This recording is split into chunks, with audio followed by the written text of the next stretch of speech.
বিএনপির জন্মের পর থেকে রাজশাহী মহানগর সহ রাজশাহী জেলাতে কখনোই ধানের শীষ পরাজয় বরণ করেনি।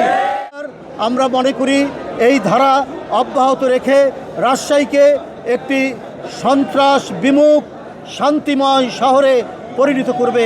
আর যাতে কখনোই কোনো ফ্যাসিবাদের উত্থান না হয়, কখনো যেন লুটপাট এবং সেখানে সন্ত্রাসের অভয়ারণ্য তৈরি না হয়। এই মুহূর্তে রাজশাহী মহানগরের নবনির্বাচিত নির্বাহী কমিটি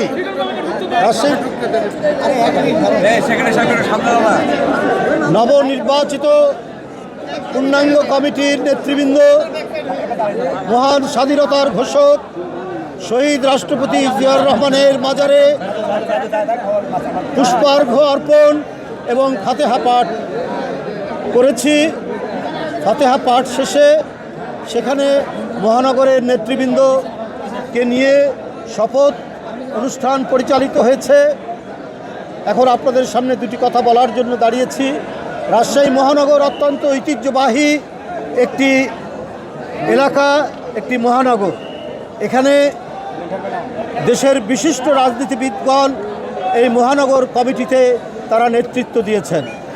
প্রথম প্রতিষ্ঠাতা সভাপতি ছিলেন বিএনপির জাতীয় স্থায়ী কমিটির সদস্য সাবেক ডাকসুর ভিপি অধ্যাপক একরামুল হক।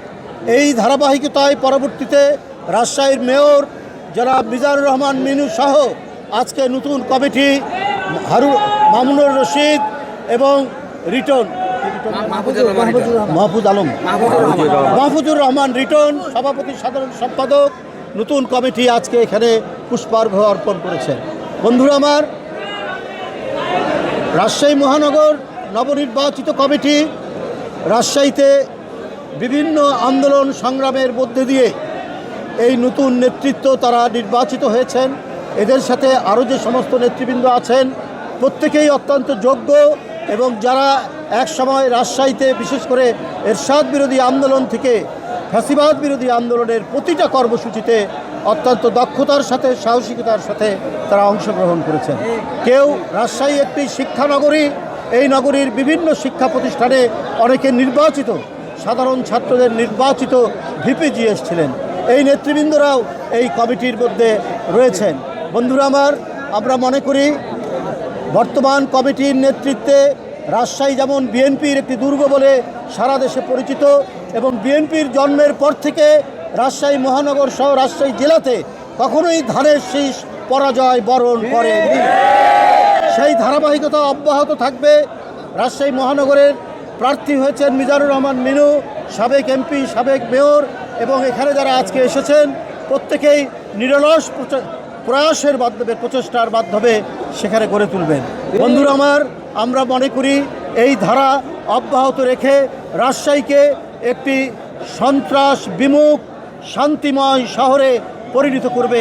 আর যাতে কখনোই কোনো ফ্যাসিবাদের উত্থান না হয়, কখনো যেন লুটপাট এবং সেখানে সন্ত্রাসের অভয়ারণ্য তৈরি না হয়, সেইটা বিএনপির নেতৃত্বে সেখানে প্রতিষ্ঠিত হবে এবং সেই ঐতিহ্য বিএনপি জন্মের পর থেকে রেখেছে।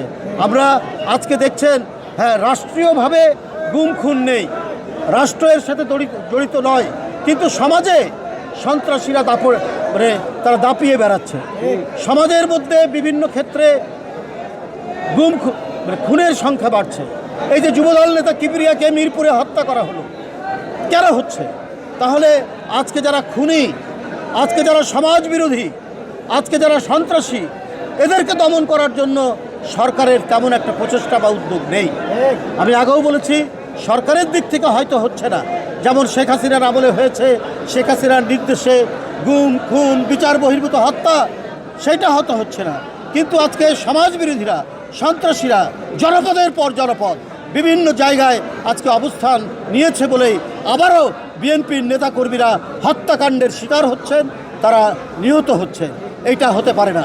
আজকে অন্তর্বর্তীকালীন সরকারের যারা রয়েছেন তারা তো নিরপেক্ষ সরকার, তারা নিরপেক্ষভাবে তারা অপরাধ দমন, সন্ত্রাস দমন এই কাজগুলো করবেন, কিন্তু আমরা সেই দিক থেকে অনেক শিথিলতা দেখছি। আমরা সেই দিক থেকে